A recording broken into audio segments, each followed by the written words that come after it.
ये बरस 1936 था जब हिंदुस्तान के हर घर में चर्चा हो रही थी एक शादी और एक लड़की की।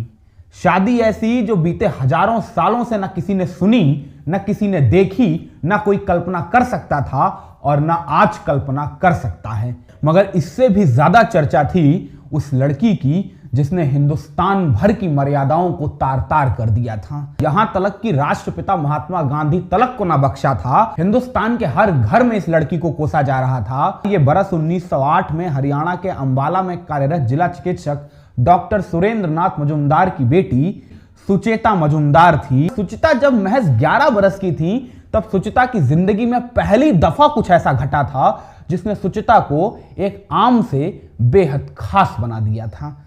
सुचिता अपने घर में खो खो खेल रही थी कि अचानक उनके कानों में अपने पिता की बिलखती हुई आवाज सुनाई दी। अपने पिता को इस कदर रोते हुए पहले कभी सुचिता ने नहीं देखा था।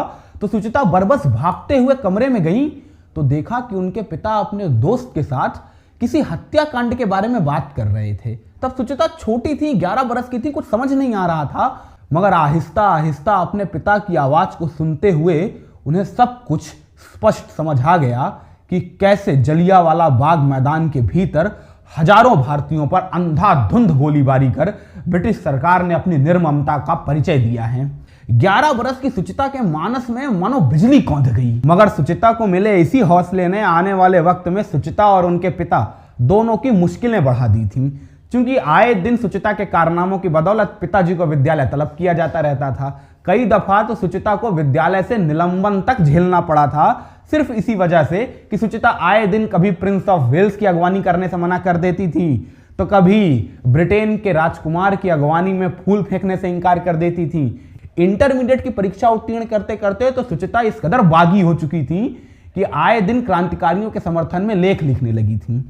इसी वजह से सुचिता का प्रवेश पंजाब के किसी भी स्नातक कॉलेज में संभव ही ना हो सका, जिसके चलते सुचिता ने दिल्ली के स्टीफेंस कॉलेज में दाखिला कराया और वहां से इतिहास विषय से अपना स्नातक पूरा किया। यह वही दौर था जब पंडित मदन मोहन मालवीय काशी में एक ज्योतिपुंज की स्थापना कर रहे थे।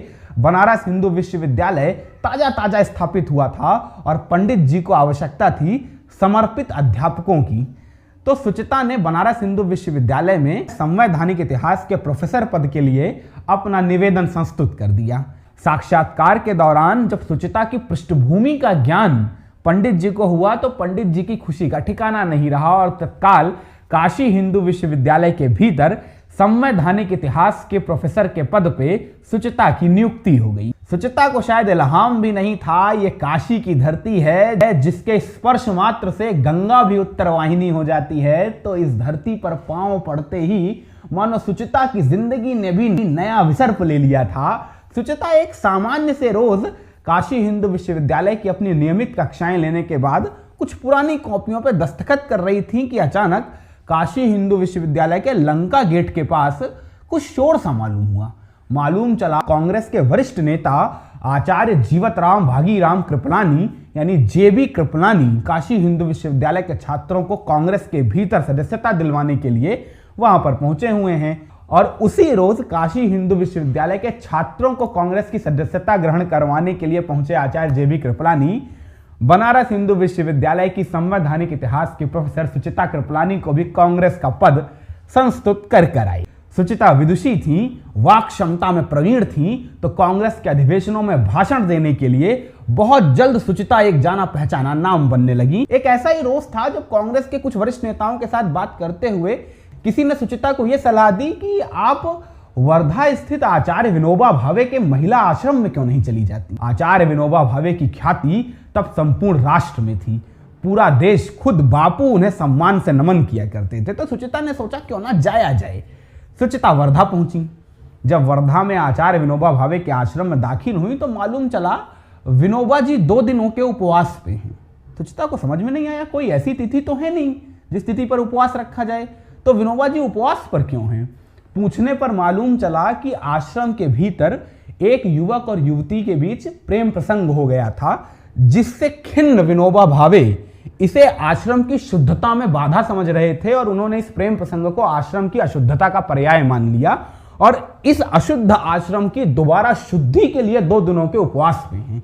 सुचिता विनोबा जी के इस अप्रत्याशित व्यवहार से बेहद खिन्न थी और तत्काल विनोबा भावे के उस महिला आश्रम से यह कहते हुए वापस आई कि जो प्रेम को दंडनीय समझता हो, मैं उसे पूजनीय नहीं समझ सकती। सुचिता ने अब तय कर लिया कि अब वर्धा छोड़ो, काशी के इर्द गिर्द ही अपनी राजनीतिक गतिविधियों का संचालन करते हैं। मगर सुचिता को शायद विस्मरण हो गया था, यह काशी की धरती है, यहां न गंगा ठहरती है, न सुचिता के पांवों को ठहरना था। सुचिता काशी के अपने प्रोफेसर आवास पर अभी 2 दिनों तक ठहरी ही थी कि अचानक बिहार में एक ऐसी त्रासदी घटती है जिसने समूचे देश की रूह कपा दी थी। बिहार ने इतिहास का सबसे भीषण भूकंप झेला था। एक झटके में 12,000 मौतों ने हिंदुस्तान की आत्मा को सिसकने पर मजबूर कर दिया था। कांग्रेस ने बड़े पैमाने पर राहत कार्य चलाया। अब तकदीर का खेल कहें या नियति का संयोग कि बिहार के इस राहत बचाव कार्य के भीतर सुचिता कृपलानी की नियुक्ति आचार्य जेबी कृपलानी के साथ कर दी गई। आचार्य जेबी कृपलानी की विद्वता से सुचिता बनारस हिंदू विश्वविद्यालय के लंका गेट पर ही प्रभावित हो चुकी थी और बिहार प्रवास के दौरान, राहत बचाव कार्य के दौरान जेबी और सुचिता की यही विद्वता इन दोनों को एक दूसरे के करीब लाई। एक दूसरे के लिए सम्मान इन दोनों को एक दूसरे से बारंबार मुलाकातें करने पर मजबूर कर रहा था और बारंबार होती मुलाकातों में बातों का सिलसिला कब बौद्धिक से व्यक्तिगत होता चला गया, ये इन दोनों को इल्हाम ही नहीं हुआ। ये बिहार का राहत बचाव कार्य था जिसके संपादन के दौरान सुचिता और जेबी कृपलानी एक दूसरे के करीब आए, एक दूसरे की मोहब्बत में गिरफ्तार हुए, तय किया अब जीवन साथ गुजारेंगे। मगर रास्ते की सबसे बड़ी बाधा बनकर आ गए इन दोनों के भगवान यानी राष्ट्रपिता महात्मा गांधी। बापू को ज्यों ही इन दोनों के प्रेम प्रसंग के विषय में ज्ञात हुआ, तुरंत बापू इस रिश्ते के सख्त खिलाफ खड़े हो। ऐसे में इन दोनों ने तय किया कि चलो बापू को मनाने की एक अंतिम कोशिश की जाए और ये दोनों पहुंचे बापू के समक्ष और दोनों ने स्पष्ट रूप से बापू से पूछा कि आप हम दोनों के रिश्ते के खिलाफ क्यों हैं। तो बापू ने अपना मानस रखा कि भाई आप विवाह के संबंधों में बंधेंगे तो आने वाले समय में संतानोत्पत्ति होगी और उनकी भी अपेक्षाएं आपसे होंगी और फिर उनकी अपेक्षाओं पर खरा उतरना भी आपका धर्म होगा। तो राष्ट्र धर्म और व्यक्तिगत धर्म एक दूसरे को काटेंगे और ऐसे में आप स्वातंत्र समर में वैसी भूमिका नहीं निभा पाएंगे। दोनों को बापू का तर्क वाजिब लगा।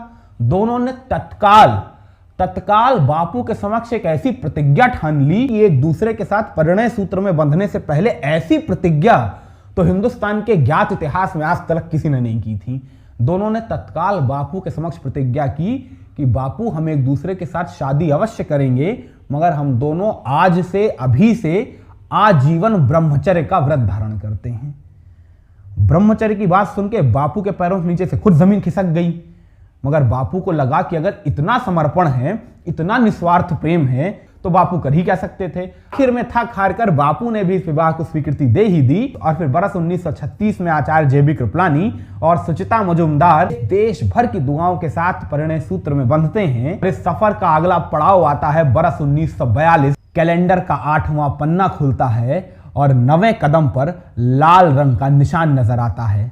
ये 9 अगस्त 1942 की तारीख थी जब बंबई के आजाद मैदान में हजारों हजार कांग्रेसी समर्थकों के समक्ष न बापू थे, न नेहरू थे, न पटेल, बल्कि हजारों हजार कांग्रेसियों को ललकारने के लिए मंच पे खड़ी थी सुचिता कृपलानी, जिन्होंने हजारों हजार कांग्रेसियों के समक्ष अपनी सम्मोहक भाषण शैली में एक जोरदार तेज तर्रार भाषण दिया और उनके बगल में खड़ी अरुणा आसिफ अली ने हाथ में तिरंगा लेकर अगस्त क्रांति मैदान से अगस्त क्रांति की हुंकार भरी तो दुनिया की सबसे बड़ी सल्तनत के परखच्चे उड़ गए। 1942 से लेकर 1945 तक का यह गदर गवाह है सुचिता कृपलानी की अद्भुत नेतृत्व क्षमता का। समूचे कांग्रेस के नेतृत्व के जेल जाने के बाद इस कदर कांग्रेस का अद्भुत नेतृत्व वाकई देश भर को सुचिता की प्रशंसा करने पर मजबूर कर रहा था। सुचिता राष्ट्र के भीतर ही नहीं बल्कि अंतरराष्ट्रीय स्तर पर ख्याति अर्जित कर रही थी। फिर बरस 1945 आता है, कांग्रेस का नेतृत्व जेल के बाहर आता है। बरस 1946 में जिन्ना डायरेक्ट देश का ऐलान करते हैं तो भारत के पूर्वी हिस्से मानो दंगों के जख्म से इस कदर कराह उठते हैं कि उस कराह को बापू स्वतंत्रता के नाद में छुपा नहीं सकते थे। मगर बापू ऐसा करने वाले अकेले नहीं थे। बापू जानते थे वो ऐसा अकेले कर भी नहीं सकते थे। उन्हें जरूरत थी निस्वार्थ साथियों की और बापू ने इस कतार की सबसे पहली सदस्य के तौर पे सुचिता कृपलानी को चुना और सुचिता ने बापू को निराश नहीं किया। समूचा बंगाल आज भी याद कर सिहर उठता है वो हालात, जिन हालातों में लोग अपने घर से बाहर नहीं निकल रहे थे और उन हालातों में दंगाइयों का सामना करने के लिए एक लड़की गले में साइनाइड का बम टांगे हुए बापू के सबसे बड़े सपने को पूरा कर रही थी। बापू जिनका एक सपना यह भी था कि आजाद भारतीय गणतंत्र के भीतर महिलाओं की हिस्सेदारी, महिलाओं के मूल अधिकार सुरक्षित रहें, तो बापू के इस सपने को पूरा करने के लिए भी संविधान सभा के भीतर इकलौती महिला सदस्य के तौर पर संविधान के पृष्ठों पर महिला अधिकारों के लिए आवाज बुलंद करने वाली वो आवाज सुचिता की ही थी। यही नहीं, जब बात भारतीय संविधान को हाथों से लिपिबद्ध करने की आई तो अपने हाथों से बरसती स्याही से कोरे पन्नों पर भारतीय गणतंत्र के वो कानून सुचिता नहीं उकेरे जो आज समूचे भारतीय संविधान के तौर पे आप और हम पढ़ते, देखते और समझते हैं। बरस 1949 आते आते दुनिया भर में सुचिता की ख्याति इस कदर हो चुकी थी कि संयुक्त राष्ट्र महासभा ने महिला अधिकारों के लिए नामजद उम्मीदवारों में सुचिता को सबसे ऊपर स्थान दिया और सुचिता बतौर WHO सदस्य दुनिया भर के स्वास्थ्य संगठनों के साथ मिलकर अलग अलग हिस्सों में महिला स्वास्थ्य को लेकर जागरूकता कार्यक्रम चलाने लगी थी। बरस 1956 आते आते सुचिता JB कृपलानी से इस कदर असंतुष्ट हो चुकी थी, उनके निर्णयों से इस कदर खफा रहने लगी थी कि सुचिता ने अपनी नई राजनीतिक नुमाइंदगी तय करने का फैसला कर लिया और बरस 1957 में वापस कांग्रेस में लौटी और बरस 1957 का लोकसभा चुनाव बतौर कांग्रेस उम्मीदवार लड़ा और देश की सबसे बड़ी पंचायत के भीतर दोबारा अपना दाखिला सुनिश्चित भी करवाया। फिर कैलेंडर के कुछ पन्ने फड़फड़ाते हैं, घड़ी की सुइयां टिक टिक करती हैं। ये यूपी में CB गुप्ता का दौर हुआ करता था। जब यूपी के नेता नेहरू को दूर से पाए लागू करते थे तो CB गुप्ता के आगे साष्टांग दंडवत हो जाया करते थे। ये उस दौर की यूपी की सियासत थी जिसमें खुद नेहरू अपना कद कहां है ये समझ नहीं पा रहे थे, इसीलिए CB गुप्ता को हटाना नेहरू का सबसे बड़ा उद्देश्य था कामराज प्लान के तहत।